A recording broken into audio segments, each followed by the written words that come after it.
Fascist Sheikh হাসিনার পতনের সঙ্গে সঙ্গে পতন হয়েছে চট্টগ্রামের ফেরাউন খ্যাত রাউজানের এমপি এবিএম ফজলে করিমের। তার বাহিনীর ভয়ে এলাকা ছাড়া কয়েক হাজার মানুষ ফিরতে শুরু করেছে বাস্তুভিটায়। তবে আওয়ামী সন্ত্রাসীদের নির্যাতনের ভয়াবহতা ভুলতে পারেননি এখনও। তাদের অভিযোগ, ফজলে করিম গ্রেফতার হলেও গা ঢাকা দেয়া তার সন্ত্রাসী বাহিনী মোবাইলে হুমকি ধামকি দিয়ে যাচ্ছে, যা আতঙ্ক ছড়াচ্ছে রাউজানে। অমিত দাসের ক্যামেরায় সোহাগ কুমার বিশ্বাসের 2 পর্বের প্রতিবেদনের দেখুন শেষটি। রাউজানের মুন্সিরঘাটা বাজারের উপজেলা আওয়ামী লীগ অফিসের সামনের কম্পিউটার টাচ দোকানের মালিক মোহাম্মদ রাশেদ গত মার্চে ফজলে করিমের প্রতিপক্ষ হিসেবে পরিচিত একটি ধর্মীয় সংগঠনের নেতার জানাজায় যোগ দেয় করিম বাহিনীর নির্মম নির্যাতনের শিকার হন তিনি। নির্যাতনের পর 15 লাখ টাকা চাঁদার দাবিতে দোকানটাও বন্ধ করে দেয় তৎকালীন এমপি ফজলে করিম। জুলাই বিপ্লবে ফ্যাসিবাদী শাসনের পতন হওয়ার আগের দিন পর্যন্ত দোকান খুলতে পারেননি তিনি। আমার ব্যাগ নিয়ে গেছে একজনে, আমার মোটরসাইকেল নিয়ে গেছে একজনে। তো নেওয়ার পর আমাকে দৌড়ে এমনভাবে মারছে, মানে এগুলো আমি বলার মতো না। এই সময় আমি রমজান, মানে যেভাবে আমাকে নির্যাতন করছিল, মানে আমি বলতে পারতেছি না, বুঝছো।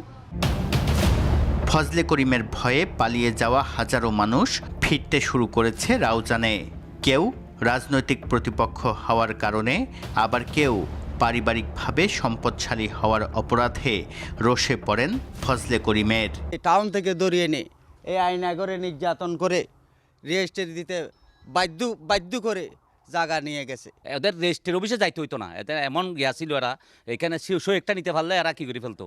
আমার ঘর ভাঙচুর করে লুটপাট করছে। ফজলে করিমের স্বৈর শাসনের মাত্রা এতটাই বেড়েছিল যে রাউজানে থাকতে হলে সবার ব্যক্তিগত বাড়ি কিংবা ব্যবসা প্রতিষ্ঠান পিঙ্ক কালারে সাজাতে হতো, কারণ এই রং ছিল এমপির পছন্দের। এতদিন এসব নিয়ে কেউ মুখ খুলতে রাজি না হলেও এখন ক্ষোভ ছাড়ছেন অনেকেই। যে নির্যাতন নিপীড়ন চালাইছে রাউজানের মধ্যে, আসলে এগুলো রাউজানের মানুষ এখনো আতঙ্কের মধ্যে দিন কাটায়। এখনো আমাদেরকে এই জুন্ডের গুন্ডা বাহিনীরা বিভিন্ন রকমের হুমকি দুমকি দিয়ে যেত। রাজনীতি আলাদা একটা সংবিধান ছিল বাংলাদেশের বাইরে। বিএনপি নেতাকর্মীদের পর ফজলে করিমের রোষে সবচেয়ে বেশি ক্ষতিগ্রস্ত মুনিরিয়া যুব তবলিগ নামের একটি ধর্মীয় আধ্যাত্মিক সংগঠন। করিম বাহিনীর দুঃশাসনের প্রতিবাদ করায় 2019 সালে কয়েকদিনে সংগঠনটির 46টি খানকা শরীফ ভেঙে ফেলা হয়। অন্য দলের মানুষ আছে এখানে, কেউ বলতে পারবে না যে আপনাদের কি পূর্বে শুনেছেন যে এখানে কেউ অন্য দল করলে তাকে রাউজানে থাকতে দেয়নি।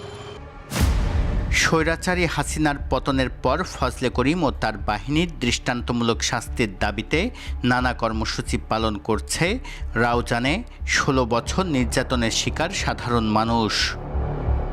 সোহাগ কুমার বিশ্বাস, এসএ টিভি, চট্টগ্রাম।